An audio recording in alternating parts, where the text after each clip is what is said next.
Hi, everybody. Welcome to the second week of Culturama. We're going to be talking about just publishing basics today. And I don't know how basic we're going to go because we've got a lot of people with a lot of experience actually not a whole lot of people. So we might be able to cater this conversation to anything you want. Let me ask you here, how many people have never published, never even tried to publish before? You can do that with your reaction button, thumbs up, check mark, whatever. You're cutting out, John. Oh, okay. Thank you for telling me. How many people have never even really tried to publish before? And you can do that with reaction button or just kind of wave or whatever. Okay. Chris, have you tried publishing before?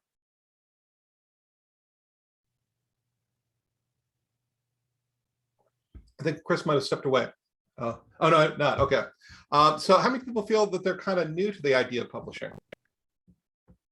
Okay, a few people, a couple people. Okay, so I'm gonna start with some basic stuff. But if you don't feel like you need to know this, let's just move on to something else, and we can make this into a conversation. We have a couple of publishers here. We've got a couple of people who have really published a lot. Actually, I think we have 3 publishers in the room. So it'll be a different kind of conversation. So maybe it'll be less publishing basics and more publishing discussion. I want to start off with kind of a philosophical approach. And some of you came to a couple of months ago, we had this class again, and you'll have a better kind of way of answering this question. But when somebody starts out in publishing, they'll often say what are your goals? They'll say something like, I just want to get my work out there. You know, that's all I really want, is just for people to see it. That's an unattainable goal. It's not possible to do that any more than, like, if you say to a lawyer, what do you want to do? And he says, I don't know. I just want to draw up torts and sue people. Right? It's not really. I can just be on a street corner just suing people. Right? It's an unrealistic. You can't happen. Now you can get your stories out there, but what happens is it becomes sort of an ever retreating thing. It's like, well, I didn't mean to publish here. It's much better, especially as you're starting out, to have some sort of specific goals. Now, if you have read Viktor Frankl's Man's Search for Meaning, you know what I'm talking about here, right? What Viktor Frankl was we're going to reference Auschwitz again, was a survivor of Auschwitz, and he came up with the third wave of psychoanalysis. And there was the will to pleasure, then will to power, and his is will to meaning. And what he said is you can get through anything as long as you have a purpose. Everything becomes meaningful. Everything becomes beautiful. Everything becomes purposeful once you can see yourself as having that searching for meaning. And he said you can get really through anything that way.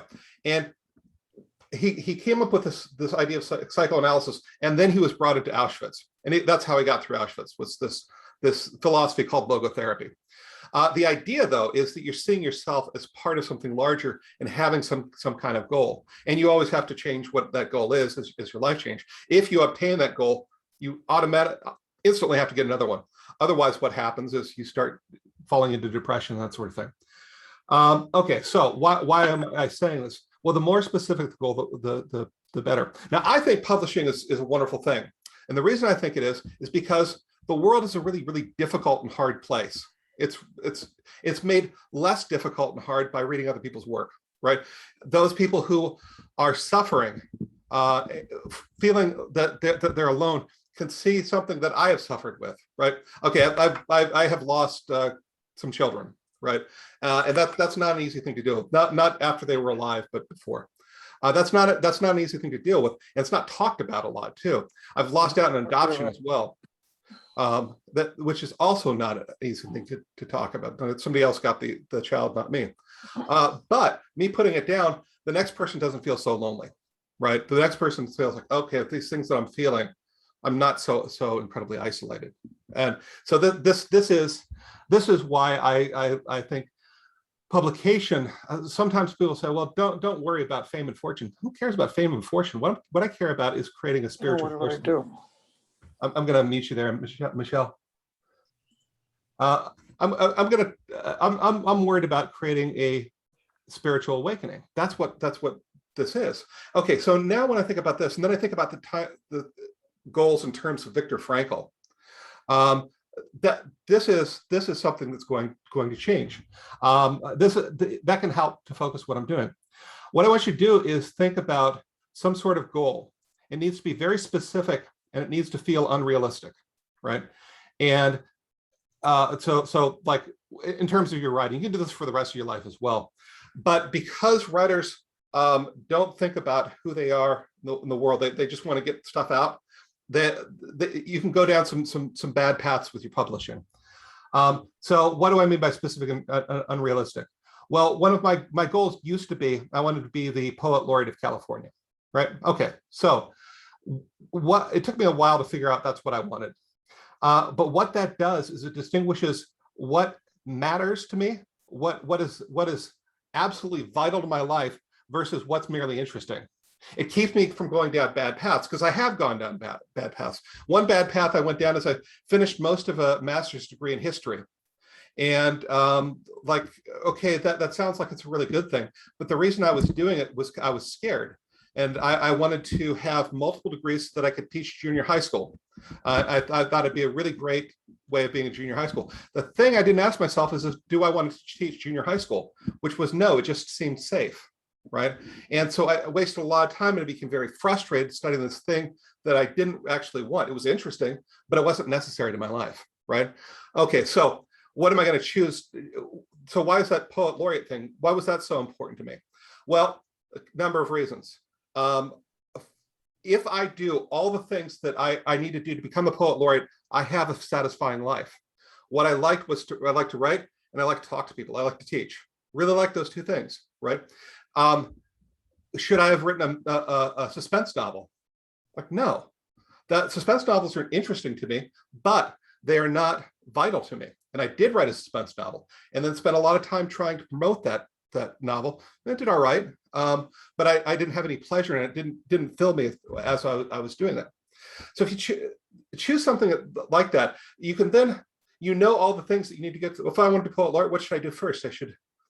I should be speaking. I should let people know that I can help them and talk to them, right? And I should be volunteering and I should be writing stuff about California. And it keeps going and going. Now, it turns out right now, I don't really want that anymore. I'm at a kind of a moment of crisis for myself. I'm trying to figure out what my new goal is, to see what it is that really is feeding me right now. I have changed. It's a good thing I've changed, and it's a good thing to change your goals. If I chose my goal at 14, it would have been to be, I don't know, Eddie Van Halen. And I'm really glad that I'm not still trying to be Eddie Van Halen. First of all, I don't like his music anymore. Second of all, it didn't occur to me that I should probably pick up a guitar and learn how to play it. So just like, I'm just going to be this guy, right? It's just like but filled me at the time, and it kind of gave my life a little bit of happiness to think about this thing. Okay, now I can see all the different little things that I need to do. Now, the other part about that is the word realistic. That's a really, really dangerous word.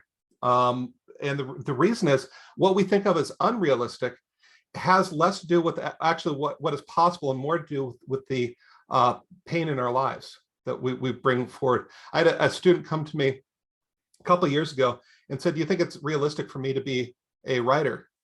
It was the saddest question I've ever heard in my life. Of course it's realistic. Other people have done it before you. Other people will do it after you. Why do you think you can't do that?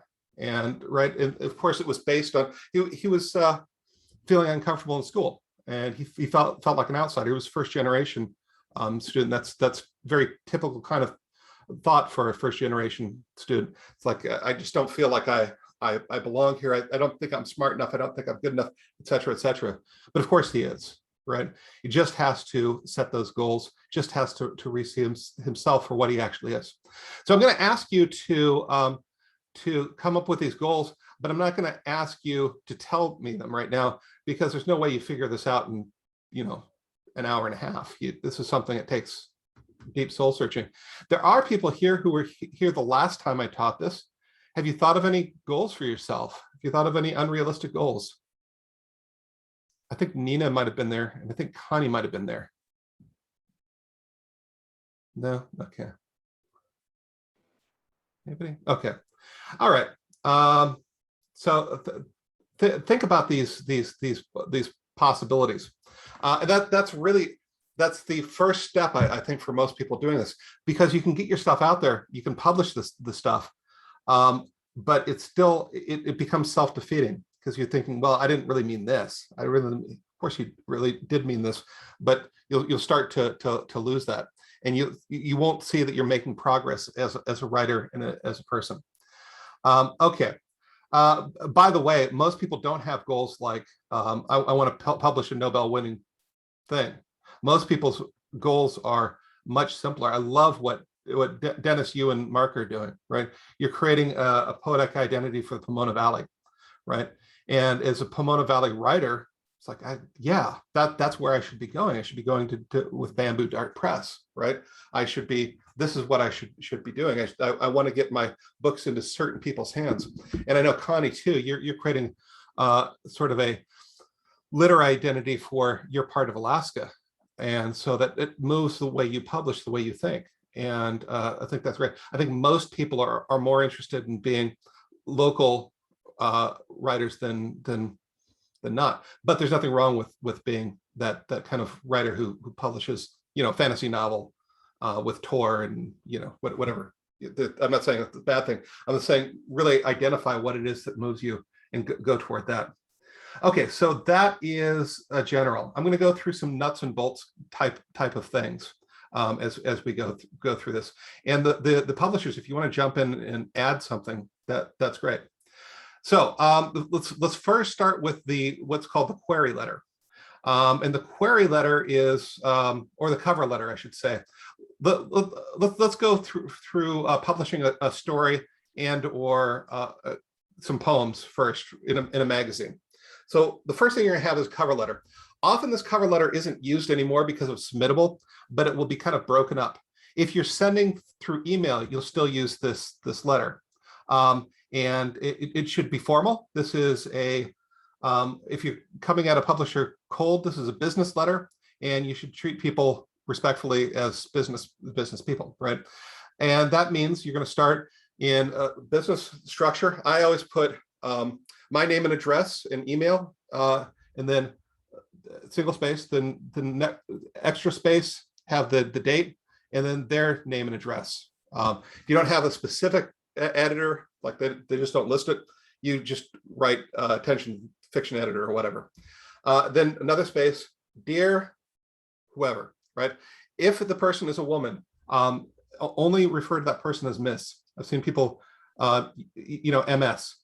Or if that person has a degree, you can say doctor, professor. That very often happens. And then comma, right? So that's just for those of us who were too young to send letters. That's just generally how you address a letter. Then you're going to have 4 sections. Usually it's actually 3. The first section is the contact. How do I know you? If we've met with this person before, great. So I say I'm sending something to Arroyo Seco or Redshift magazine. I'd say, dear Tom Thomas, I met you at Culturama, and there's Tom, and he runs right. And I'm sending this to you for whatever reason. Maybe you solicited it from me, that sort of thing. That's not an automatic like you get published. That's like Tom's a little bit on your side now, and he's going to take a close look at that. Although saying this, I realize that's not how Tom gets work anymore, so it doesn't really make sense. Right. So, but you're gonna say that, and you're going to so it just helps you a little bit. Maybe it starts a conversation. Anytime anybody, I worked for the Chiron Review for 20 years. Pretty much if I had met them before and they wrote to me, even when I rejected them, I'd give them basically a revise and resubmit kind of letter. So if you do this and this and that I think I'd probably want to publish you, right? Just because I like the person. Second is going to be content of what you've written. So that's like, my story is about X or Y, really only about a sentence long. And it's just lets them know that you're kind of in the ballpark. You're sending them the kind of work that they usually do, right? So if I were at the Chiron Review and I got a letter saying this is about a dragon uprising in Wales, it's like, well, okay, we don't do fantasy, so you sent it to the wrong person. And then after that, a biography. third person usually. And you can also put this down below. Some people are doing that way now. And it's your professional biography. Why are you a professional? Now, if you haven't published anything, that's fine. Just write, like, why are you interested in this? Especially if you have some special knowledge, right? This is a story about Pomona, and that's where I grew up. And it's like, okay. And you might put in some of your favorite writers to show, like, you think they're really representative of your style. And then the fourth thing is just a quick goodbye. Oh, by the way, this should be, if you do have publications, I'd list some of them. You don't want your obituary, just maybe a couple of quick things. And then the last one is a quick goodbye. Thank you for taking the time to read my work. Sincerely, and whatever your name is, or all best. Just so it stays very formal. Okay, and that's the cover letter. Mostly these days, though, we're using Submittable. It's a service, and it will ask for parts of the cover letter. So I've got my cover letter just on Google Drive that I always update, and I'll just cannibalize it and plop in the different parts. I'll say, okay, we want the bio, but nothing else. Okay, I can do that. That bio, by the way, usually becomes your about the author section, and that's a really useful thing to have. Okay, so that's the letter. Does anybody have any questions about the letter?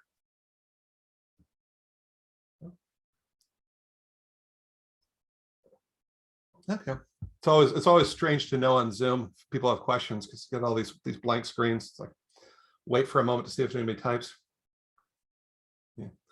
Okay, so now how do you get? Let's go over some of the resources you have.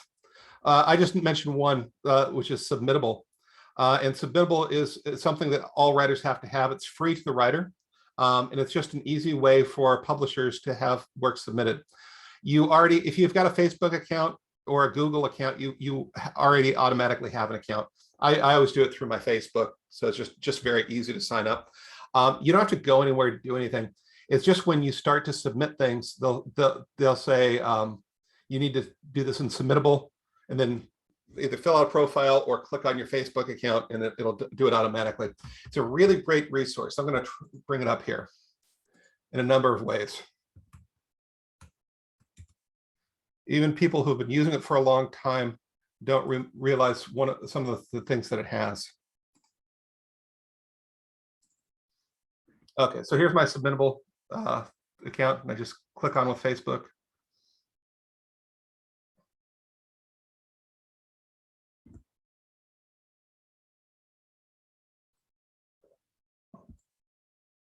Okay, and you can see most of what I have is declined. Some of it's accepted, some of it's in progress, right? Whatever. It's got all of the stuff. It also has this. It's a great way to see what's been declined, keep track of what you've sent out, etc. And okay, so it also has these other functions up here. Discover is one of my favorite things, and if you click on Discover, it has a whole bunch of opportunities. Mostly, there are a lot of contests, both legitimate and not legitimate. Most of them are legitimate, and you can see what the prices are.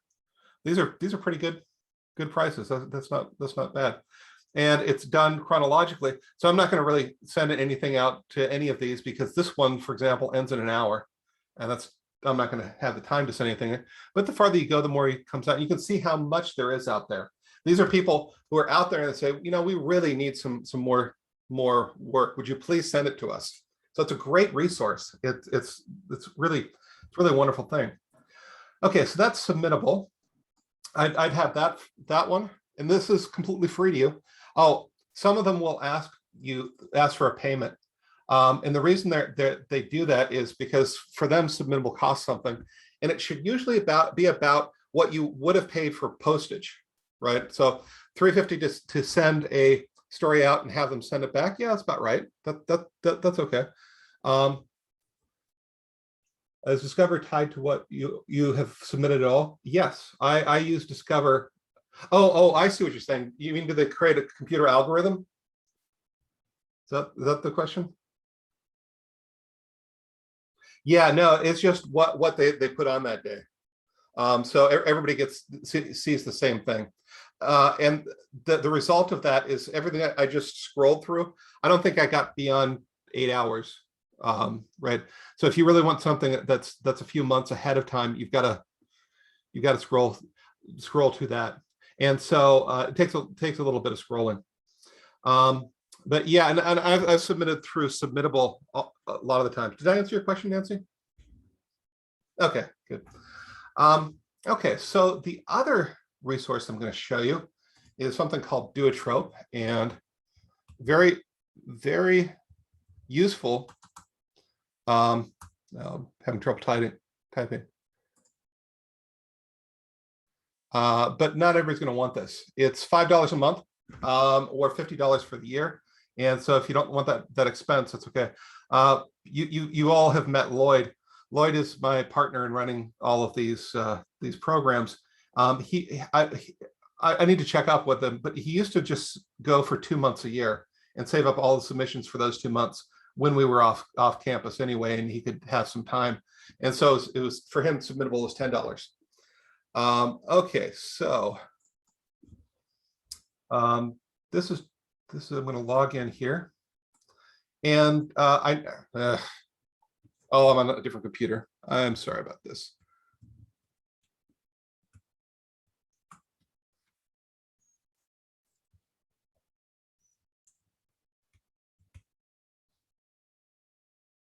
Dang it. I'm just going to explain it.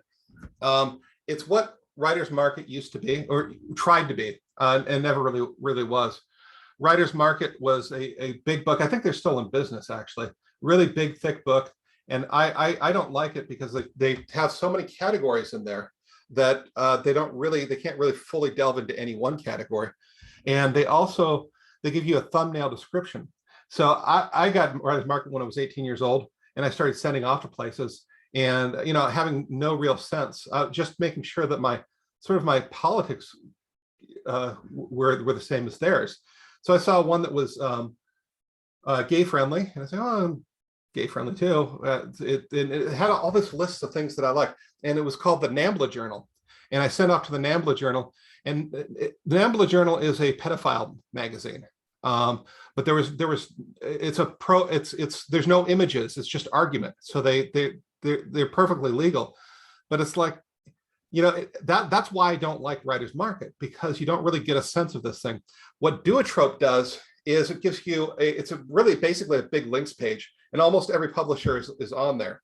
And so it links you to the magazine. It's very accurate. We used to have just for fun, our students wanted to do a magazine. So they did 2 issues of a magazine called Creepy Gnome, and it was just a silly magazine that you do when you're 19 years old. And it somehow got into Duotrope.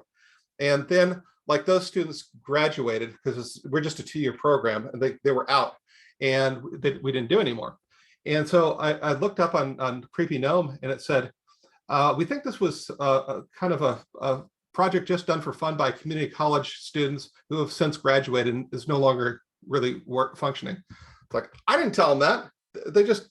Somebody figured it out and put it up. It's great. It's a fantastic resource. And then provides a link to their website, so you don't have that problem of doing something like NAMBLA. Okay, there are many other pages out there. You don't have to pay if you don't want to. I like Duotrope, and I subscribe to it. But you really absolutely don't need to. There's new pages. There's all sorts of resources out there. Anybody have a favorite resource that they use?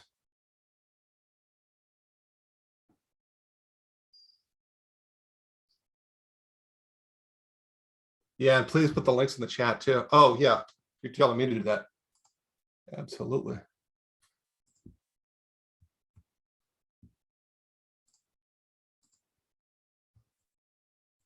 Anybody have a favorite? Nobody? Okay. Okay, so those are a couple of quick nuts and bolts sorts of things, and a philosophical kind of thing.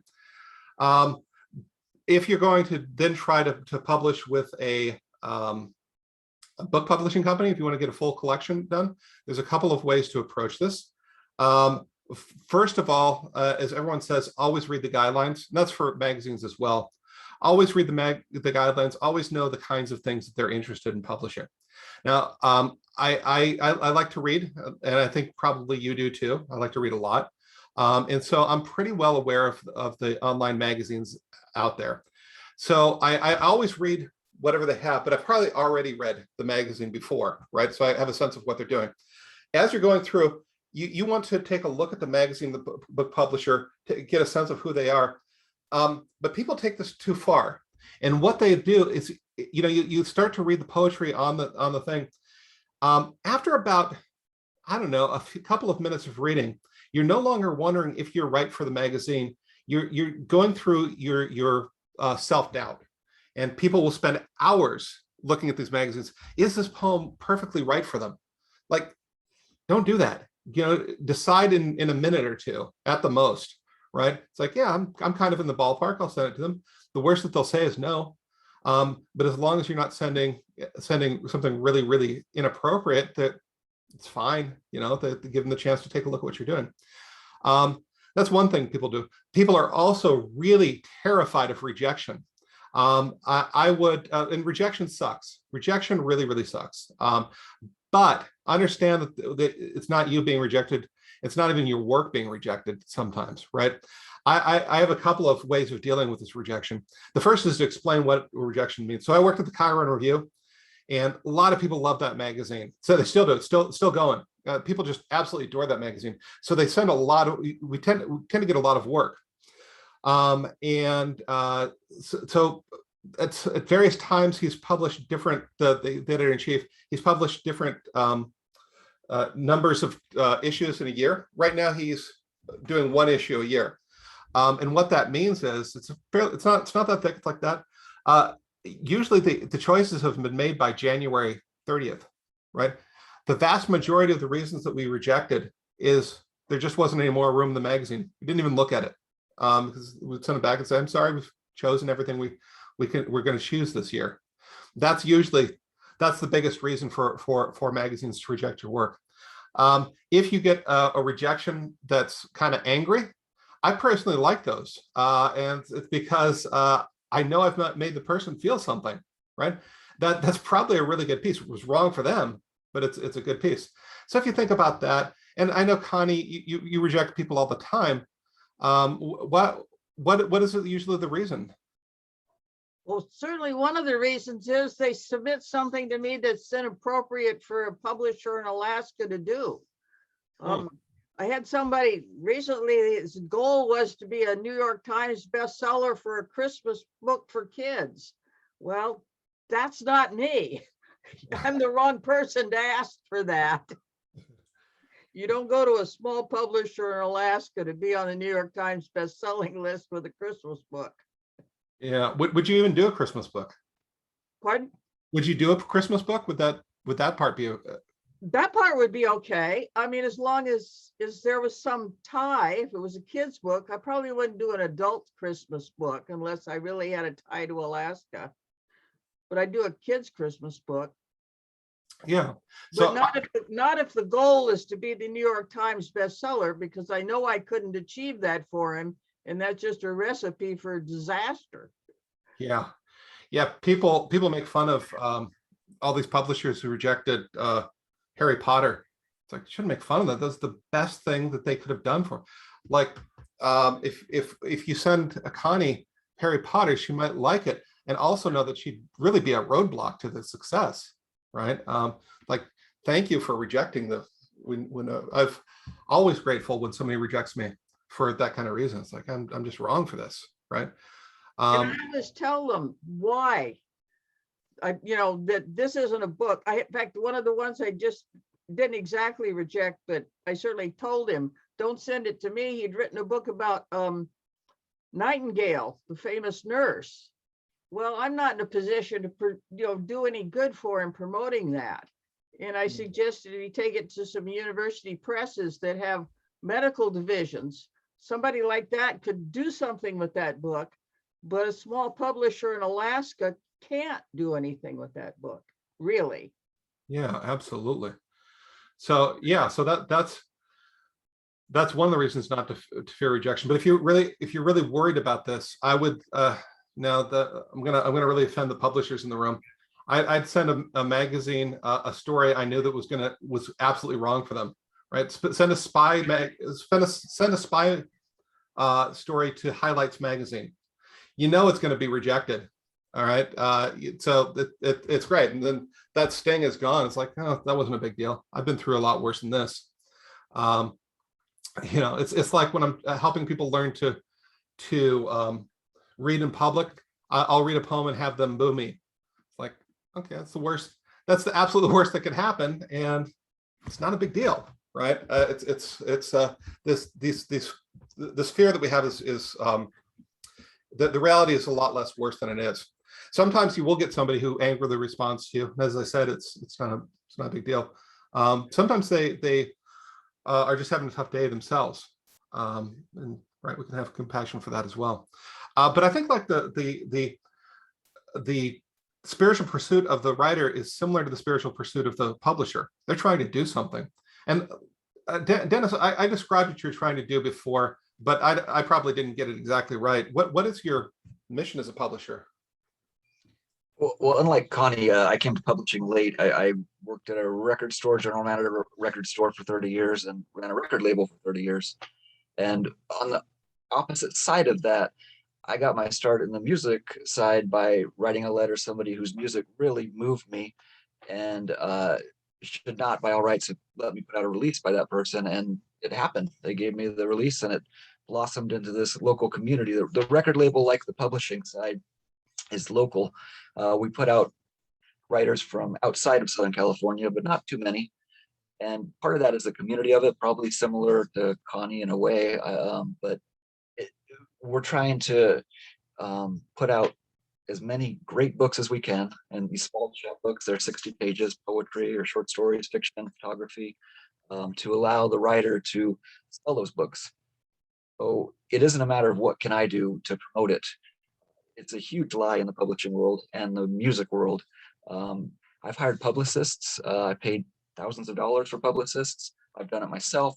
It's all a trap. It's all terrible and painful, I'm afraid to say. And, you never know if that door is going to open or just slam on your face. So we're just trying to allow people to get their voice out there and get to know one another locally. And that's going to do a whole hell of a lot more than I can do by throwing thousands of dollars towards a publicist of pornography instead of publishing more books that matter and drawing people together. Yeah. So I got a fanboy out for a second. Did you run Rhino Records? Yeah. Oh my God, that is the best record store in the world. I just love that. And the video Paradiso too. Yeah, thanks, man. Yeah, I've never met more knowledgeable people than the people who work for you. Like you just ask them a question, they had encyclopedic knowledge of whatever it was. Okay.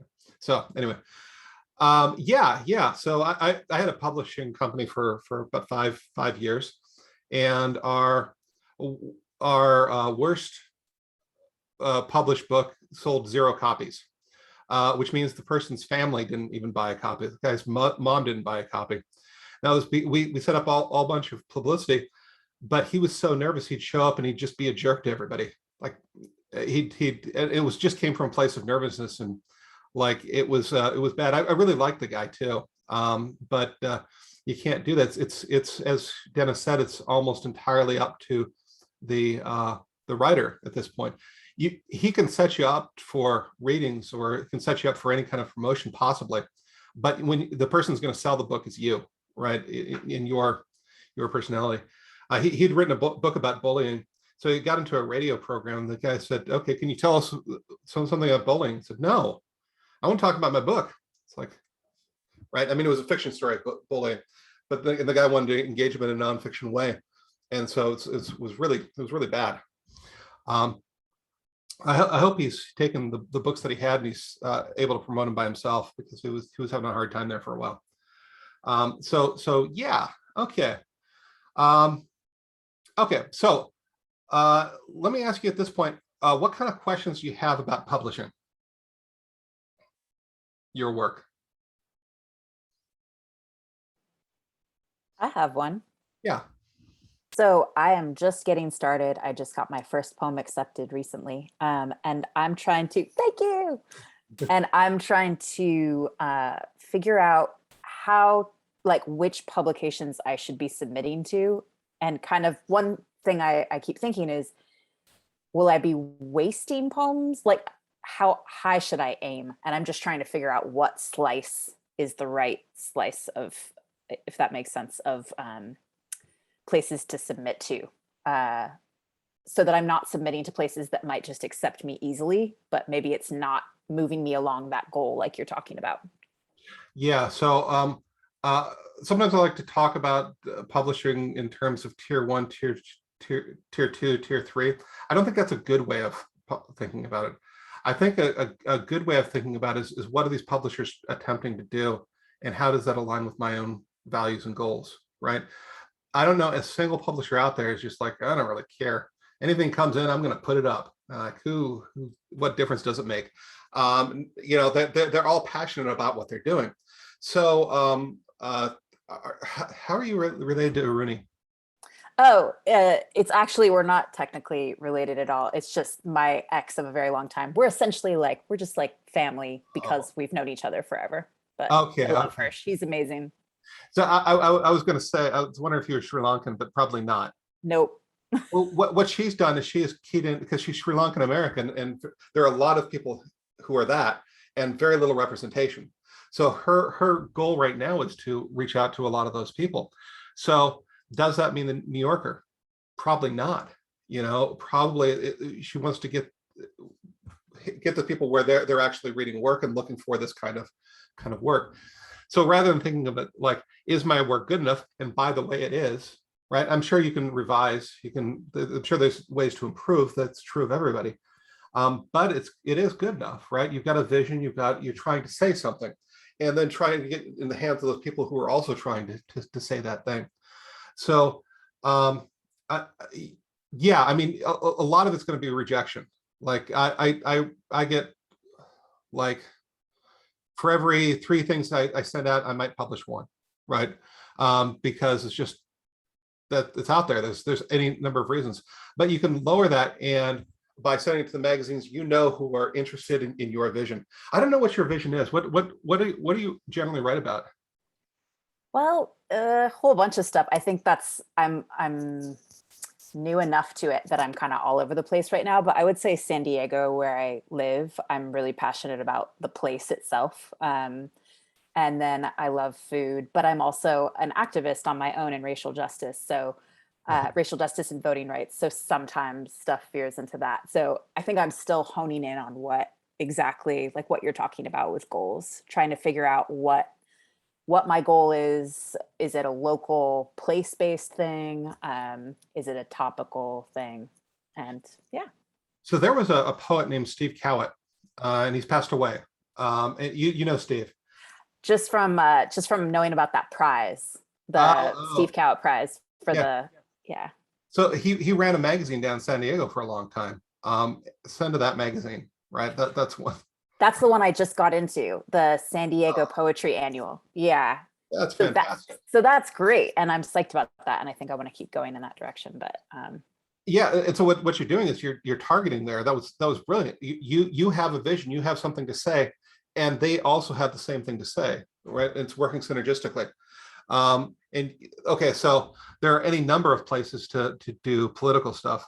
Iron Horse Literary Review is really good. And I'd take a look at their online submissions. They're a great place to start.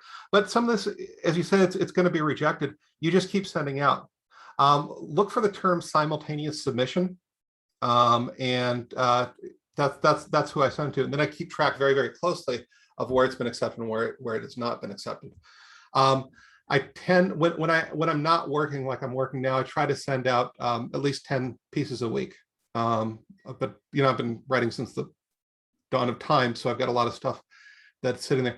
I also write a lot of flash fiction, so I've got a lot of pieces to send. It's not like I'm writing 20-page stories. I've got a lot of these smaller pieces, but I try to keep myself in that kind of thing, and often I'll just do it in one morning. Oscar, I think you had your hand up. thank you, by the way. Thank you. That's really helpful. Mhm. Yeah.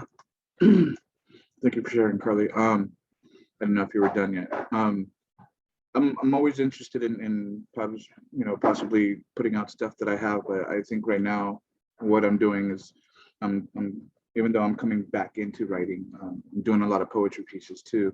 And with your influence, of course, possibly doing memoir type writing to where, I can actually share my story because it is so intriguing. I mean, what kind of publishing companies would appease that idea to where it would be poetry going into memoir type stuff, and would they, or would I have to switch out to a different publishing company?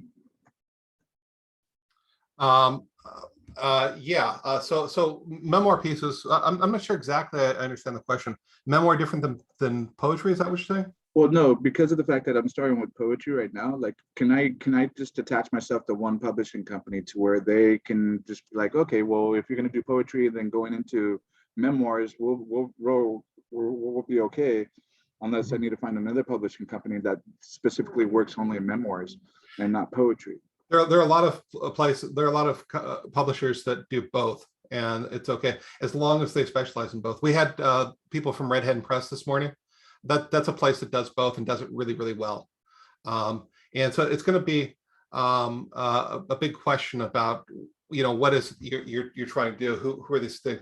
I have, I think, 15, more than that, 15 different publishers, just because of the way that I sent out, like, okay, well, I've got this kind of novel. I don't think it's right for them. I don't want to waste their time, so I send it over here. And then I do flash fiction. It's like, okay, well, I got to send it to Dennis because he understands flash fiction. But if you had a place that was really specializing in who you are, I'd stick with them because they would get to know you and know how to promote you and know how to work with you. Now you're doing something really specific that I very much care about, right? So Oscar has an expertise. He's a CODA, and that means child of deaf adult. And the problem with there's recently a movie called CODA that came out that was terrible. And it's like every other movie that discusses deafness, it's terrible because they're written by hearing people who don't understand what deafness is. The culture, it's a whole different culture. It's a really beautiful culture. It's the most collectivist culture I've ever seen in my life. It's really wonderful. And people don't understand how, all the things that go along there. I would love to see representation of deaf culture done accurately.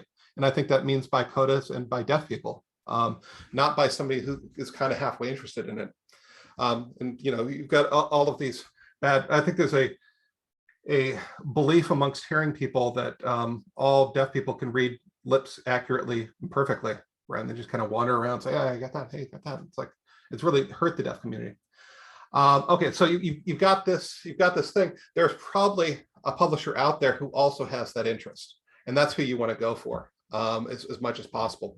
And I really want you to see that out there because it's such a complex thing. So yeah, I think probably there's a place. A lot of the places that do memoir also do poetry. You'd want to find probably somebody, not the biggest publisher in the world, probably somebody who can really key into the deaf community and get your work out to the places that needs to be out. I could be wrong though. Maybe Random House picks you up and they really want this stuff out there. But then in terms of publishing, it's the problem with publishing works of deaf culture. The problem is deaf people don't generally read very well, right? And so you're going to have to find I might have somebody who does disability culture as opposed to deaf culture. And so then there's a lot of publishers out there like that. And if you explain to them, then how is this a culturally significant thing? They'll say, oh, I see, I understand. You can't expect somebody who's paralyzed to understand deaf culture, right? They're dealing with something else. But you could probably expect that if you explain, they're gonna start to get it pretty quickly, right? So does that answer your question, or was there more to it? Yeah. But I think it's funny because you bring that up is because of the grammar in deaf culture and how it's not typical to what hearing people have in English. I already know how to write like that. So I can actually do a writing piece in English and then do a writing piece for the deaf. Either that, or even more so, take it to a different platform as to where I can actually express it. And that's another aspect of something I can actually do as well. So Yeah. Do you know David Ballard? Yeah. He's in my creative writing class. He's fully deaf, and he's one of the best deaf writers I've ever seen in my life. I don't know how he's capable of his grammar. I mean, it's flawless. And he puts the dialogue in ASL, which is absolutely brilliant. And I think you could pull that off too. I think the two of you could really work together. I think there's some resistance with working with me because I'm not of that community. So if you can help him, I would like that. And he should be resistant to working with me, right? It's me working too closely and saying too many things is appropriative. Okay. I've talked to him on occasions, but it's up to him as to whether or not he wants to continue, expressing himself and what he wants to discuss with me. Of course, yeah. I know he left the Creative Writing Club because of the fact that he thought everybody was just writing poetry or not stories like he was. So, and that's really unfortunate, Yeah. I know on the side, he's still talking to me and he's still interested in wanting to meet me, which is a good thing, which means we connected already. Yeah. Whether he wants to connect as far as his writing and his pieces, that's up to him. Yeah, it's got to be boring for him to listen to us talk about sound. It's like, yeah. I mean, I think that was the other thing that why he possibly came back to me is because I understood exactly what he was talking about whenever he wrote whatever he wrote. And even more so, I understand exactly what he was writing, even if other people didn't understand it. Yeah. Okay, so we've got some questions on the side. I'm going to start with the last question, which is, can you filter? Yeah, you can filter not only that, but a whole bunch of other ways as well. You can really get a very narrow filter through there. And so let's go up. Since you have lots of stuff already written, how do you keep track of it so you can find a piece to send out when you discover a publisher looking for something that you remember writing sometime in the past? I in my memory, I lose a lot. I've lost a lot of stories just because. So maybe in a couple of years, I will look through my things and say, I wonder if what I wrote a few years ago, I wonder if that was any good, and I'll look through it. So yeah, I every year I start a new tracking system, and I'll say, here's what I'm sending, where I'm sending it to, and so then I might go back. And I know that I've lost a lot of really good stuff, work that way, just because there's just too much to keep track of, but that's okay. It was also kind of beautiful for me. And Thomas, talk about someone who writes a lot of short stuff. I keep a spreadsheet, so just for my submission. So, I just had different categories, whether it's accepted or rejected. By the way, I can color code it too. Yeah. But also, I've just recently collected as much as I can, all of my poems in one spreadsheet, with either first line or title. And, you can track that with spreadsheet. My wife yells title. Yeah. Spreadsheets help a lot. I mean, you can do that on Google Docs or Excel. But I think, she's what she's thinking also is like, do you just forget about these poems' existence? And I do. Mm-hmm. And I've got a whole bunch of stuff. I know I have whole collections that I came across a folder that I didn't recognize, the entire folder. I was like, I don't know what that is. It's okay. Okay, how much are you? Find somebody that can help categorize it for you, like my librarian wife, but yeah. So Edna asks, how much are you allowed to rewrite a piece like a story, change the title, so it will not be considered previously published? I wouldn't do that. I would once it's published, it's published. If I want to write a similar poem, that's okay, or a similar story. But I wouldn't keep reworking the same piece. Okay, so we got the filter. Yes, you can. Thank you. I need to get a closer look. Okay, so there's some talk about Duotrope. Okay, what other questions do you have about this? Okay, so now you're looking for a book publisher. There's two ways of going about this. One is to query the book publisher, and if you're writing like I am, and you're trying to do something in terms of a specific area or a specific artistic move, then probably the best thing to do is meet that person first and talk to that person about what you're doing.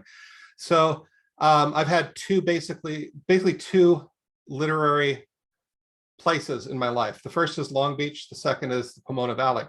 And I've gotten to know the publishers in there really well. They're my friends, right? And it's not like I'm going around glad handing. It's like I want to be friends with these people because they have the same interests that I do. They have the same, it's just fun to talk to people that are coming from the same place. So actually, Tom represents my time in Long Beach, the very end of it. And I know, and Dennis represents my time in Pomona Valley. And to me, I mean, you have more agency than just a representation of my life. I get that. And so like I did a bunch of readings in both places. I worked with those places. And that's basic networking. And so when I come to them, and networking isn't like my father was a salesman, the networking that he had to do kind of disgusted him. And that's not what we're doing networking with the literary. It's like hanging out with people, Dennis's friend Mark, who works with him, likes to hang out at Corky's late at night and like have a cup of coffee and talk about stuff. That's great. Perfect. Right. That's what networking is. And so when I come to them with a project, I'm pretty sure they're going to like it and want to work with it. I wouldn't waste their time with anything else. I'm not going to come to them with a fantasy novel. I'm not going to come with romance, because that's just not what they're interested in doing. So that's one way. Another way you can do is just submit, looking for a publishing house, right? It's like, okay, well, I really want to be in with this group, so I'm going to send them my thing. Now, the larger the publisher, the more people who are going to look at it, and that's tough in one way. The smaller the publisher, the fewer people are going to look at it. And that's difficult in a different way, right? So if you're sending to a smaller thing, like Tom is publishing on his own, it's just Tom, right? And he's doing all these different things. You send it to him, he's going to take a look at this, and I don't know how many manuscripts that this person will get, but it's going to be a lot, and it's got to relate to him instantly and really well, and that's difficult, right? You've got to send the right thing to the right person, and mostly you won't. What this is called is the slush pile. It's hard to work through that, right? If you're sending to a very big publisher, then it's going to go through a bunch of interns, right? Usually these are people who are fresh out of college, and may or may not have the interests that you do, right? And so I sometimes I send something off. It's like, well, this is really profound if you're 50. I don't know what it is if you're 20. It's like this slow move into middle age. Like some 22-year-olds gonna look, what? So that's difficult. Generally, the longer they have it, the better. You're now, the interns have to give it to the low level people. The low people have to give it to the general, and then they all have to sit around a big table and just talk about it. So that takes a while. Like I'm really happy when the New Yorker rejects me after 9 months. It's like, oh man, they really looked at that. That went up way up the top. That's somebody in that building talked about me. That's cool. And so the same thing with when you're sending these things out. Now that's one way, and that's how you get an agent too, by the way. Generally, we have an agent who comes this weekend, but she's going to have a baby, and she couldn't make it. But she works for the Dykstra agency. If you're on the West Coast, they are fantastic. They're great. Okay, so the third way, the best way, is if you have publishers coming after you, right? The publisher sees it and says, holy crap, I got to work with this person, right? And the way you do that is dependent on what kind of publishing you want to do. Probably the best way to do that is to publish something that a lot of people see, publish big. And then those people see it and they say, okay, this is somebody of value. This is somebody who's been doing work that I can get behind. Actually, Steve Cowett's magazine It's fantastic. I was in there one time and got a whole bunch of people coming. Nobody said I want to publish your book, but I had a lot. It was nice. I had a lot of interactions with people. I got personal emails saying this is why I'm interested in what you're doing, and we start writing back and forth. But if you get into the right place, you get the right big enough. Now people are asking you for work, and that is your absolute number one thing, because they know exactly what they want. You're going to have a good experience with them, probably very friendly. Yeah. Okay. Are any questions about that? I've made a couple of mistakes publishing, and one of them is getting in relationships that are toxic. It's just like, I wanted my book out, and the person was nice, I was nice, we're just a different kind of nice, right? And so suddenly I'm in this bad relationship. It's like having a bad relationship with your sibling. You know, you're both working towards something that is not working because of whatever. So, you know, I've been a little bit too relaxed for some people, and some people have been too relaxed for me, and we're not kind of working in the right direction together. It's like, that's not good. Okay. After you meet, Takani says, tip, after you meet a publisher and they give some of the time to talk about your book, send a thank you note.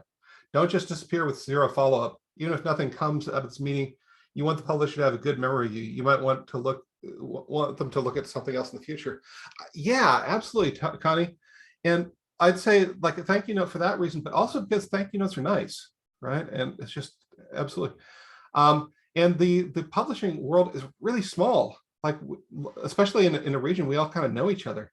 So like if I hear that Dennis is working with somebody who has acted badly at Culturama, I'll probably give him a warning. I'm talking about teachers. I said earlier we had a couple of educators who did some really immoral shit, like hitting on people 40 years or younger than they were, that kind of thing, and like doing some really stuff that teachers should not be doing, right? There is a relationship there. There is honor, a code of honor that you have to follow if you're going to teach, and part of that is not making your students uncomfortable, right? Okay, so now when anybody asks me, publisher or other event organizer, like, should I have person X or person Y? I say, no, don't have that person. One of them famously, I believe, has gone to jail now for having molested people underage. And I wish I had known that beforehand, right? All I know about the person was how they talked to me and what their work was. So really behave well. I think that's the message. Act like a human being. Okay, so we talked to Carly about what she was working on, and I don't have to be the expert here. We can all kind of talk. We can talk more with Carly, or we can talk. I can talk about promotion a little bit, or I can talk about your work specifically. Does anybody have anything that he or she would like to ask? Yeah, Nancy. You're still muted. Sure. Talk a little more about small publishers versus larger ones. You know, at one point you counseled me that the book that I had finished, well, this should really go to a big publisher, you know, but I'm pretty discouraged on that score at this point. So I'm thinking, okay, I think I should focus on a smaller publisher. You know? Yeah, okay, absolutely. Now, small publishers generally have a specific axe to grind, like either regionally or topically. So like sometimes I wish I were a Mormon, because they've got such a great publishing industry. You know, it's like, aside from the fact that I have no faith, I think they're saying they're doing some really great things. And so you can take a look at that. You can also take a look, and like Carly's doing, it sounds like anti-war things, or is it more like anti-racist stuff? Oh, okay, so anti-racist stuff. So there's going to be publishers who work really, really well with her on that. I probably that's the kind of thing you want to do. Could you remind me what your book is about? It's set in 1989, and in San Francisco, in Vietnam. And it's woman focused, the lead character, but it's about this group that goes back to Vietnam to build a clinic with the Vietnamese, a group of vets. Wow. Okay. So that reminds me of a book by, oh gosh, she's one of our students. She was a minister, a radical minister in Berkeley. She wrote a book about being in like the 60s. She wrote a book about this. Her name's Judith Favor. I check out her publisher. I don't know who the publisher is, but they focus on things like this. How do you spell her last name? Just like the word favor. Favor. Okay. Yeah. And she's a Claremont person, but you're not a Claremont person. What am I saying? That makes no, yeah. I'm used to dealing with Claremont people. Great. Oh yeah, and no, that's that. And so that's who you're looking for, basically somebody who can specialize in that kind of work. Now that could be a San Francisco publisher. I find it fascinating that you're doing a Vietnam book post-Vietnam, but pre-tourist Vietnam. That strange space that for a long time. I would read that in a second. I think that's great. You might also, I mean, it's about that period in Vietnam when it was closed to the world, and you know what it was like there pre. I mean, it's changed so much. yeah. I made a trip to visit there about 8 years ago, and just the difference between the two times and everything, you know, so it was really a special period, hard for the Vietnamese economically, but also there was something about it being a closed society at that point, you know. Yeah. Really great. And that's something that I touch on in the book.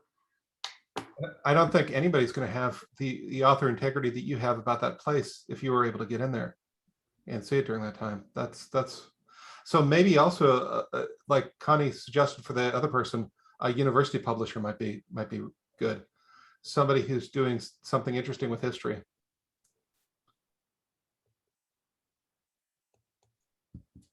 Thanks. Yeah, absolutely. Okay, so Edna says, I'm familiar and have been published in New Zealand. The United States is a huge market. How do I get more familiar with the opportunities? How to start? Yeah, so yeah, that's a really good question. New Zealand is a good market, and I hope to break in there someday because they're doing some interesting work. USA, I think here's what I have to say about the United States in general.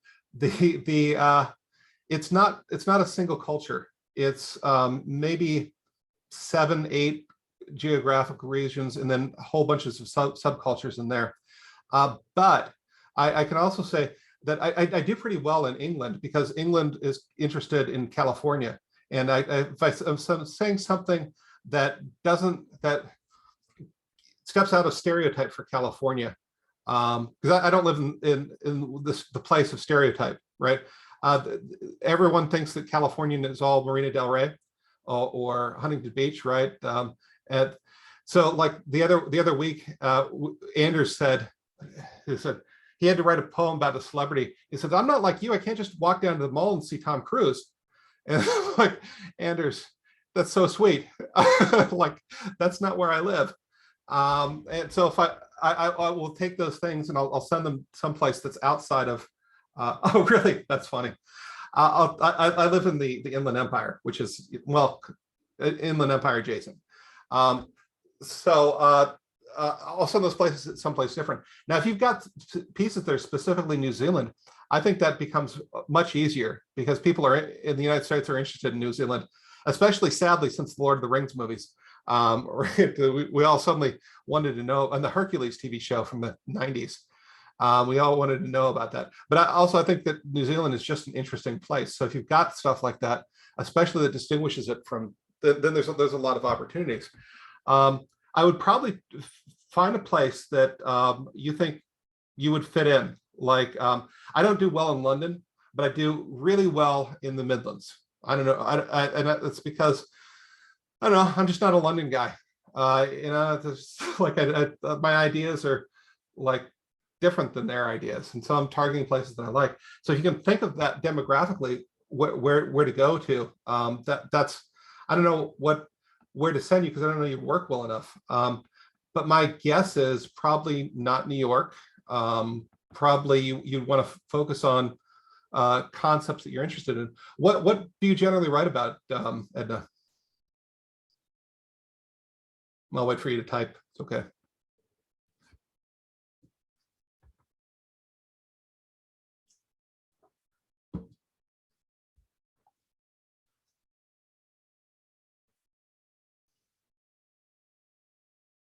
All sorts, psychological fiction, maybe. Okay, so then you're going to take a look at those places that do this. What I'd probably do is think of a couple of authors that you like and search for them and where they publish stuff. So a couple of American authors that you like. Probably not too big. Like I'm not gonna. If I write horror, I'm not gonna say, well, it's either Stephen King or nothing, right? I'm gonna look for people at the beginning of their career or wherever I am in my career and try to send to the same places. So like for me, anywhere that Jerry Loughlin published, I've got a pretty good shot. And so I'm looking for places that Jerry Loughlin did that. And he's just a local poet. The psychological, it's like a psychological thriller kind of thing.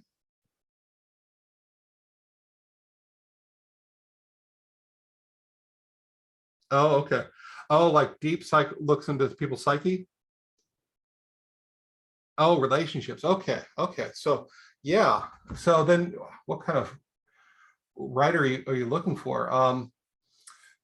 Who's that writer who she's English and she writes a bunch of stuff about World War I. And oh God, if that comes to me, I would probably send anywhere that she's sending to. Also, America is a whole bunch of cultures, but you're going to find different psychological sort of spaces in those places. Yeah, absolutely. That would be fantastic. But if before you get that agent, you want to establish some stuff. I'd use Duotrope to help focus on some magazines that do that, and then take a look at those magazines' websites. And Connie, I agree, it would be a great idea if she had an agent, especially if what you want is to publish in the United States, an agent from the United States. I really like the Dykstra agency. I think they're fantastic. None of them are shills. They're all really good people. And I'd start by sending them stuff because usually you won't just get a flat out rejection. They'll explain where you should send your stuff to. Mostly they're not going to accept your work because agents do just they have very specialized specialties, but then I'd send it out someplace else. How do you know you play well in the Midlands and England? Have you found places? Yeah, I've submitted a lot to there, but I don't know, maybe a third of my work publishes in England. So there's a lot of magazines out there. And I'm a regular contributor to Tears in the Fence. Actually, I don't know if I can say Midlands because I think it's Midlands. But then I hear some city that I've never heard of, Pathway upon Thump. I'm like, I don't know where that is, but it sounds not London, so I sent it there. Okay, so here's the other big advice. One of the hardest thing about submitting is just knowing where to submit, like how to do that. So I and Lloyd and probably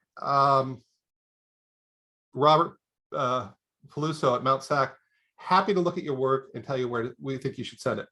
Happy to do that, right? Individual sessions, we're happy to do. Usually I'll meet somebody for about an hour and we'll look over 10 or 20 of their pieces and we'll talk about strategies of doing that. Talking about in the abstract is fine, but having somebody who can kind of guide you. And after you get to about 20 publications, you're like, I don't need you anymore. And that's what we're hoping for. That's the whole community college experience, is we hope that you get something and then forget about us and move on to those things. We're trying to get you into different places as quickly as we can. Yeah. I want to tell an encouraging story about a local author here in Healdsburg whose name is Jean Hagelin. And she published a book it's about 10 or 15 years ago, called Into the Forest, which was also picked up and made into a motion picture. And that was about 8 years ago. But then recently, like about in the last 4 years, I think, a publisher in France somehow found her book, Into the Forest. And they're a pretty big publisher in France. And so they did a translation and published it there. And they toured her all around France and got her a residency in Switzerland. I mean, and they toured her around France for like the last 3 years. And they're very caring about their authors there, you know, and putting them up and taking them around to bookstores regionally and everything. And then they picked up her second book, which was also had been published some time ago, and did a translation of that. And Wow. she was currently touring when I was in France in October, and I went to see her, you know, just kind of a surprise visit in an odd context. And it's like number 5 of books by strangers, they call it in France at this point. So, I mean, you never know about things like that. Yeah, absolutely. I'll have to talk to her about how they found it, you know, if it was through her agent or her American publisher, shopping rights or what, I'm not really sure. But I mean, it's such an encouraging story. Yeah, I mean, a lot of times that kind of thing happens because they're interested in you regionally, and they're interested. Now, are you? I've got a kind of sense. I'm from Southern California, so like it's either Southern California and then there's the rest of the world. You know, are you kind of near the Avenue of the Giants? Kind of. I'm like 75 miles north of San Francisco, like Okay. an hour and 15 minutes in the Sonoma County wine country. Oh, okay. So yeah, so you're not into the big trees yet, but you're in the wine country. And so they might have just been interested in that. And actually thinking of French, maybe it's like this is the other wine country. That sometimes that's what happens. Well, and it's kind of it's a dystopian novel about 2 sisters, and it's set, you know, the setting is like here in Healdsburg, but like when everything shuts down and the women retreat into the forest. So, you know, it hit that sweet spot too. It just happened to. Yeah, probably hit during the Me Too movement, kind of thing. So that is very encouraging. Yeah, absolutely. Always good to hear those encouraging stories. Yeah, I was telling earlier, my friend Tyler Diltz had this book, and it's a really good book, and he launched it basically the day that Amazon was looking for people to pick up, and it did really well. But then Amazon is the publisher, not as the general store. Right? They're one of the big 5 now. Amazon saw that it was doing well and said, "Well, can I buy that book from you? Can I be your new publisher?" It was great. I'm so happy for him. It's a great novel too. It really deserved whatever attention it got. So yeah, absolutely. So Edna, you say you're probably not ready but want to know if and when to start. I would talk to other people about whether you're ready. For the same reason, like I had that discussion earlier about being realistic. Often we're so much harder on ourselves than we need to be. And we're not really talking about issues of writing. We're talking about issues of self-doubt. So I just to be sure that you're not being too hard on yourself. I don't know what kind of support system you have. I work with a bunch of my friends. Ken Johnson, who's going to be teaching us in my writing group, and other people like that. They're all good readers, and they'll tell me when they can't. I used to be in a writing group with Bonnie, but it's just too far now. I can't. She's in Fresno. I'm in Los Angeles. I was willing to drive 8 hours when I was younger. I can't drive 8 hours on a Saturday now. But she was really kind. She looked at me one day, and I was about 40 pages into an epic poem, and she said, "You know what? You're not an epic poet. Shouldn't be writing this." And that sounds really harsh, but she saved me for another 300 pages of bad poetry, right? You know, she was right. Talking to Grant Heyer, who is an epic poet, I realized why I'm not. And it's like, I'm not varying style enough. I'm not, the characters aren't growing enough. I'm just kind of coming back to the same themes again and again. So it's great to have that kind of thing. My students are always wondering if they should apply to universities, if they should apply for scholarships. And my answer is always, don't be the person who gives yourself a no. Let somebody else tell you no, right?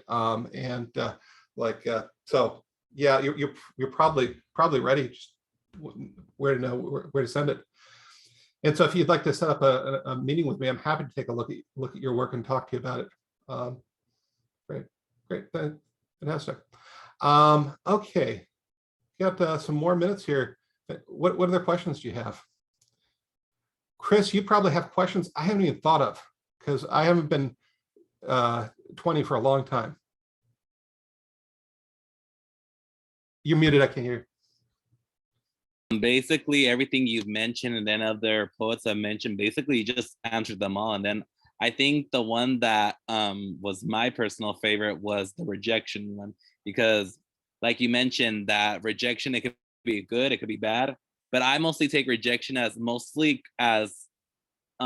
criticism towards me so I could better myself, so I know exactly what mistakes I'm making so that I stop making those mistakes.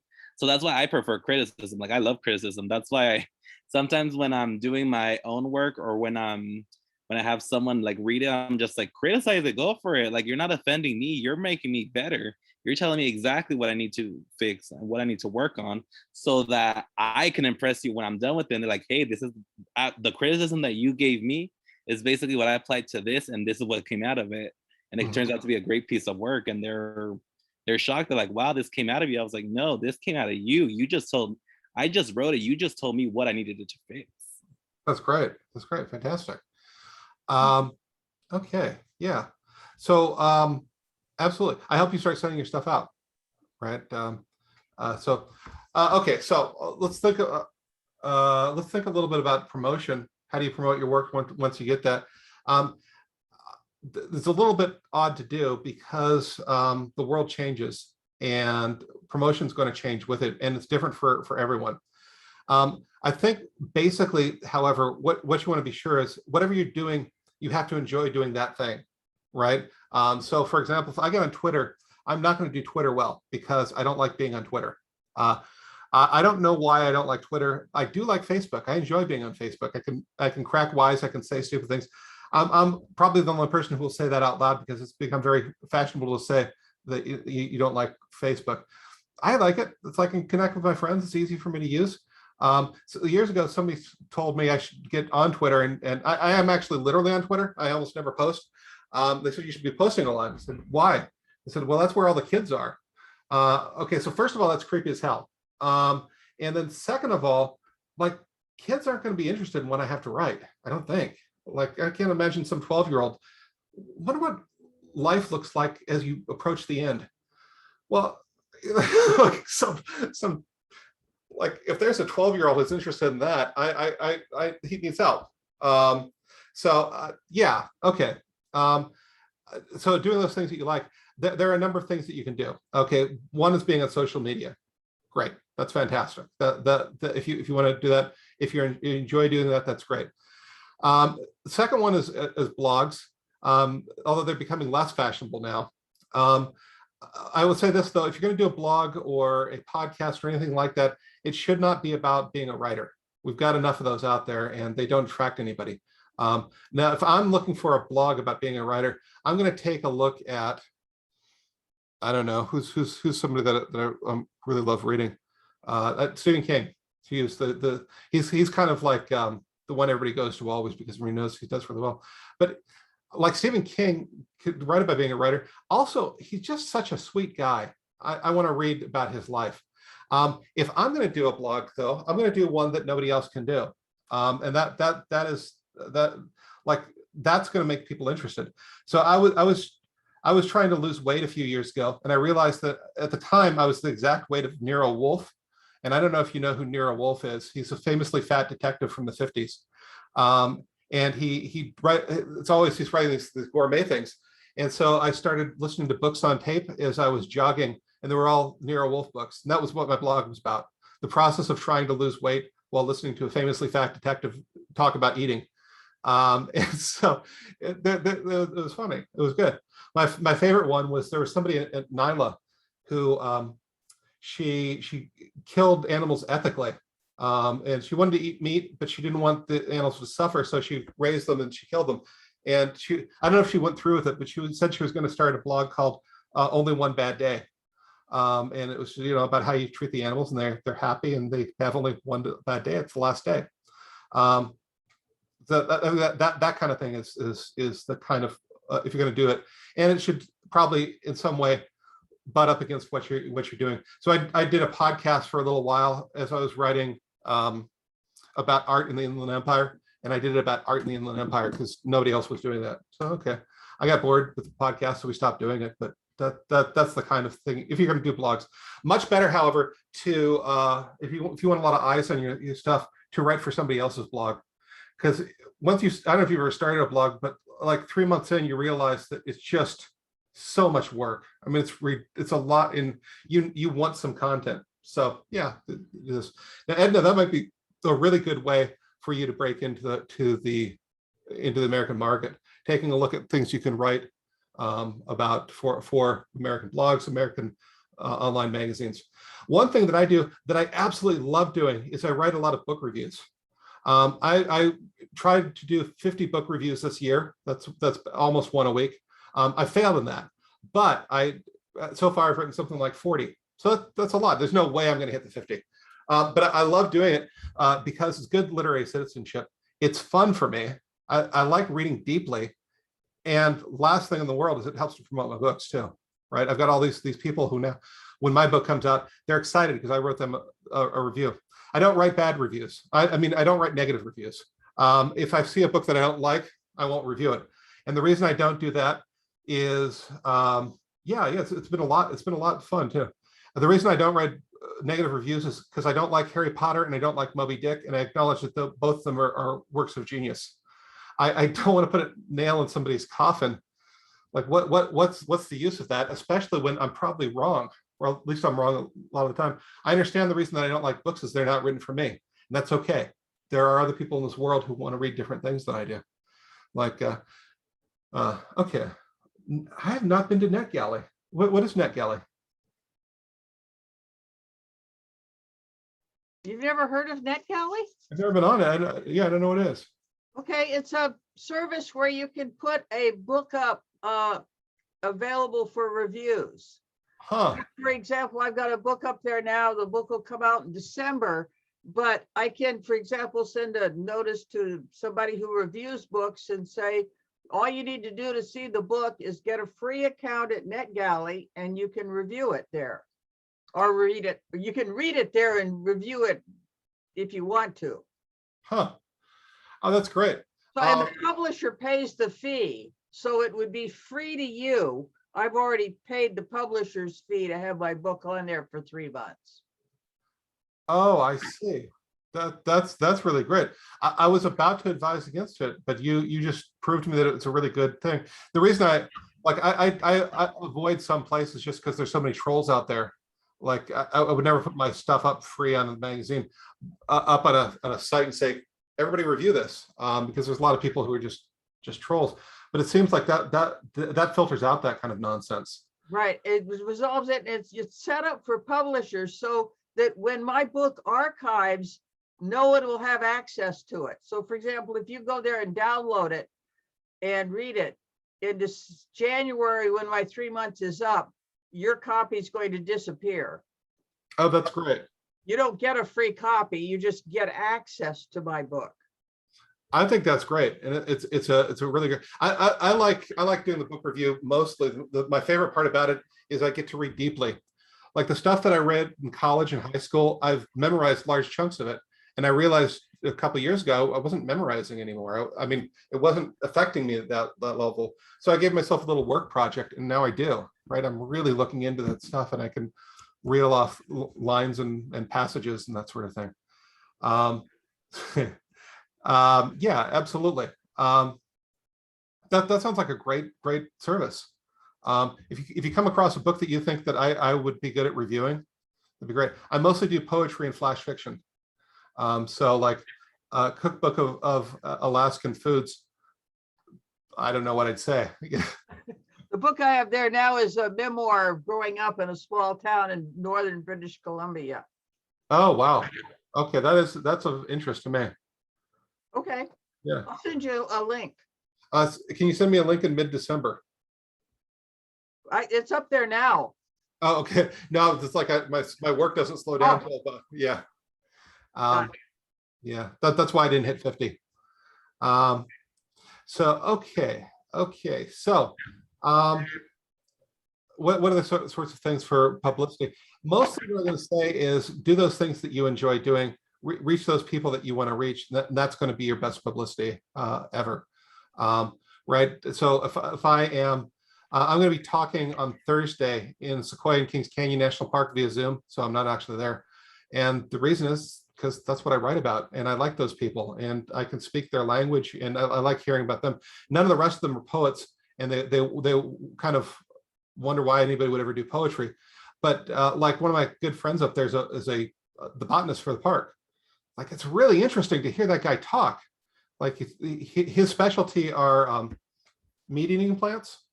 And you just like, you say, oh, tell me more about that. That's fascinating. And then he was talking about, like, I see a lot of bears. And I said, well, do you really want to see a lot of bears all at once? And I was like, yeah, that'd be cool. We're California black bear. It's not an Alaskan brown bear, right? Like, I don't want to see a lot of Alaskan brown bears all at once. Maybe from a car. I want to see an Alaskan where I can get away. But he said, yeah, they feast all morning in the meadows, and then they get tired, and they don't want to deal with tourists, so they walk behind the giant sequoia trees and take naps in the afternoons. And so if you just walk on take the path, go off the path on the other side of the giant sequoias, you'll see all these bears just kind of lazing and sleeping right just out of sight. They've realized, they figured out how to hide from the people. They know where the paths are. They know where the people look. So that's cool. So I get that kind of insider information, and then I can talk to them about whatever it is that I'm going to talk about. So yeah, Nancy. What's happening with your residency there for next year after the fires? Well, I'm no longer the poet laureate because that ran down. I might be going up and teaching. I hope that I can go up and teach. Mostly, though, the fires have been a good thing. The only reason I wouldn't go up and teach is if the mudslides are so bad the roads were all washed out. But fire is a necessary thing in California, and they had done a lot of prescribed burns. And so exactly what you expect to happen happened in those places. So the national forest was all fine because you'd see this wall of flame coming, and then it would just lie down and be about 3 feet high and burn slowly and do the necessary thing. Already there are new sequoias being born, like in November when they're not supposed to be. When you go up there next year, there's going to be blankets of giant sequoia trees that are that small. I mean, the name of them are giant sequoias, but they're going to be very, very small giant sequoias, right? It's just going to be gorgeous. There's also going to be fire followers. My favorite is the poodle dog bush, which is a 6-foot bush that's pink. And it's kind of pink and purple. And if you touch it, it's worse than poison ivy. And so you don't want to do that, but they're just kind of gorgeous bushes that are hanging around everywhere. There's going to be a lot of morel mushrooms in April. I want to go up and just feast. It's going to be great. You walk through the place with a pan and a cooker, and you cook it right there in the middle of the forest. It's just wonderful. And so, but national parks have a different policy than national forests in terms of fire suppression. National forests will not do any prescribed burns, so a lot of those were hurt really badly, and they're kind of a patchwork national forest, national park. And that's where you hear of where they lost all the sequoia trees, which is not supposed to happen. Sequoias are not supposed to burn. They're supposed to be completely resistant, but we've had the worst drought and the worst heat that we've ever had. The fire was burning at an incredible heat because they hadn't done the prescribed burns. Well, and it went on for a month. I mean, Yeah. it started as I was going to France. It was still burning when I came back until we had that big rain. Yeah, which was it was I mean, it's awful and good at the same time. The length of it. Of course, also remember how it's not just one park, there are a number of parks, and it's huge. It's like the park you can drive through in Sequoia is just 3% of the park. So those, that 4-hour drive you do meandering through the park, that's only 3% of the park, right? It's a huge place. It's massive. So that burn for a long time was bad, but not as bad as it seems. So yeah. Oh, okay. So Edna asked, but I'm curious how many publications you have average in 1 year. 40 book reviews, which is a lot. So I can show you graphically. I'll show you. And I'm going to show you something. This is not a humble brag. So I want to show you how I do it and why.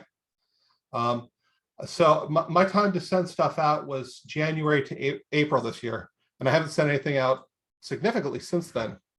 It's going to take me a minute to find this.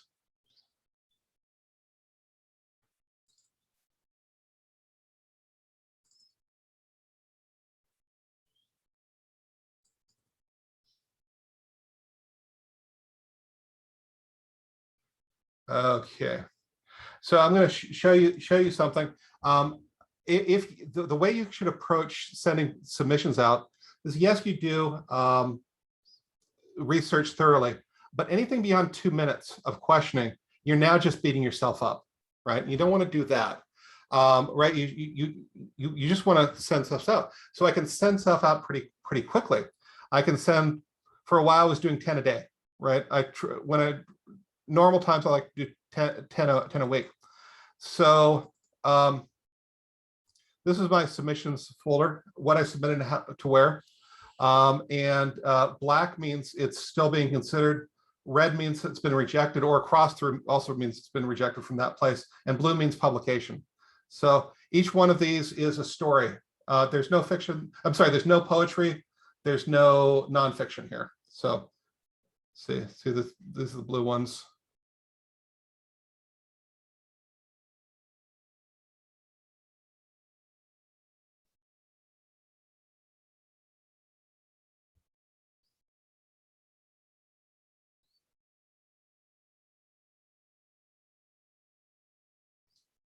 So it's 11 single space pages that I've sent out in terms of publication.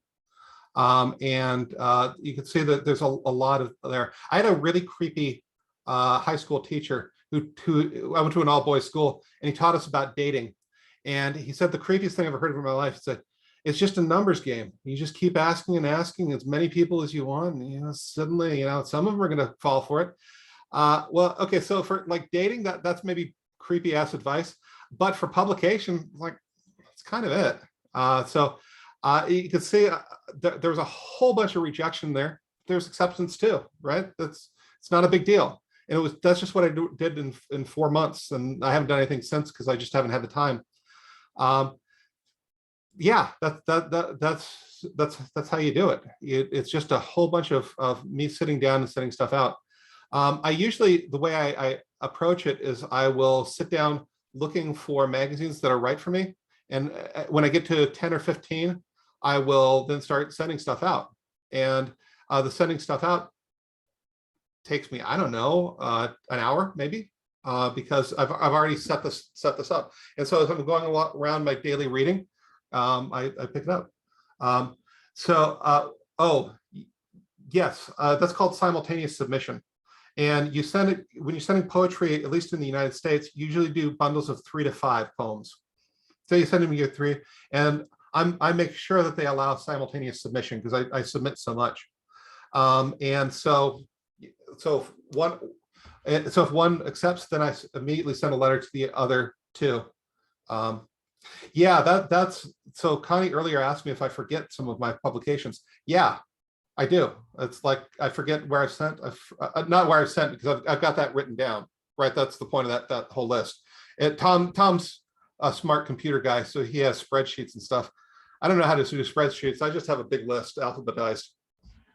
So that's how I don't get confused.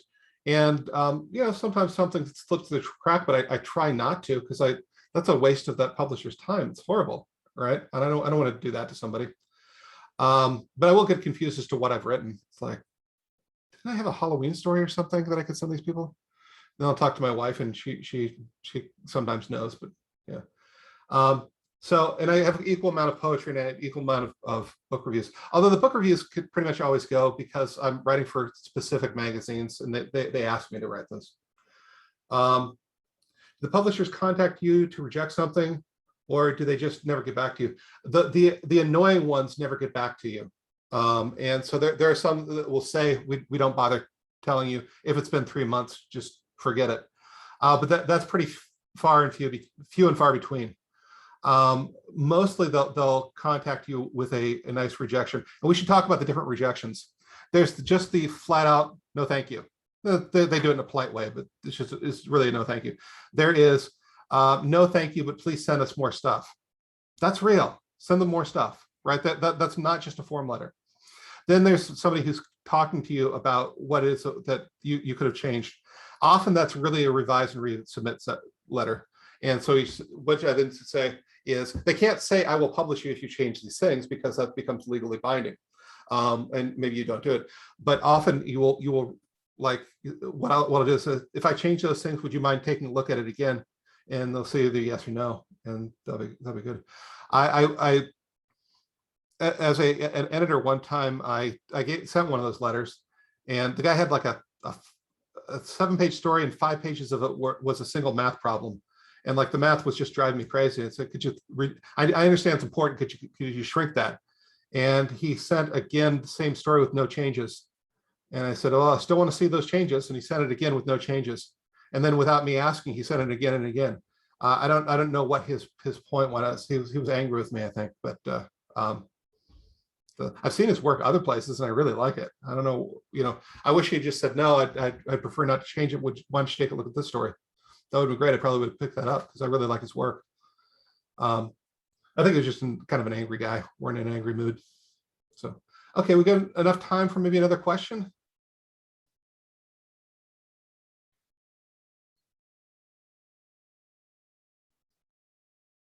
You know what it's done for me, Joy? This question you have, it's made me grade my papers faster. Because sitting there waiting for somebody to not reject you is really just awful, right? And same thing with papers. It's like, you forget how long students are just like, everything in their lives is that one grade. It's like, oh yeah. Here's another question for you. Sometimes they say, tell us if it's a multiple submission, but I've been told by some people, don't tell them that. There's very little chance of 2 people picking up your thing. And if you wait till you get it rejected and then submit it, you're going to only be able to send it to like 3 or 4 places a year. And if you just do it with, look into who you're submitting it to, but then send it to anyone who has a chance, you can send out like 40 submissions of it, Yeah, well, I would tell them the simultaneous submission, but I think like I would be closer to what you were saying 20 years ago, because it used to be we would mail them and it would take so long to get back, and it's for most people it's faster now. Okay. And so yeah, just like dealing with all that paper was hard. So it used to be they sent it to my editor, he'd send it to me, I'd read it. He'd sometimes send me stacks like that. Like it takes me forever to read all that stuff, but I can't wait until I get the whole stack. I'd send it back to him, and like just that process was 3 months. And then when we got computers, it took more like a week, more often he just sent me an individual story, and I'd read it as I'd read an email and send it back immediately. So there's a lot of that. I think mostly now, if it takes a while, it's a pretty good sign. They like it, unless you're sending one of the big places. Great. Well, we're lucky we found you too. So, okay. So I think that's it for the session, unless we have any other questions. I think probably questions will be individual. And please come and ask me anytime you want, whether I'm at Mount Sac or not. I'm happy to talk to you. Oh, off topic, is there a single term that you can use to describe books that are intended for anyone younger than adults? I don't know. I don't think so. Because I haven't heard one. because there's young adults, there's YA, well, that is why, also there's middle grades. I think it's all different. And also, I think those are different specialties too, because you're dealing with kids who are like 6th grade. They're reading aspirationally in terms of vocabulary and lifestyle, right? And so that's different than YA. Okay, all right. Let me turn this off.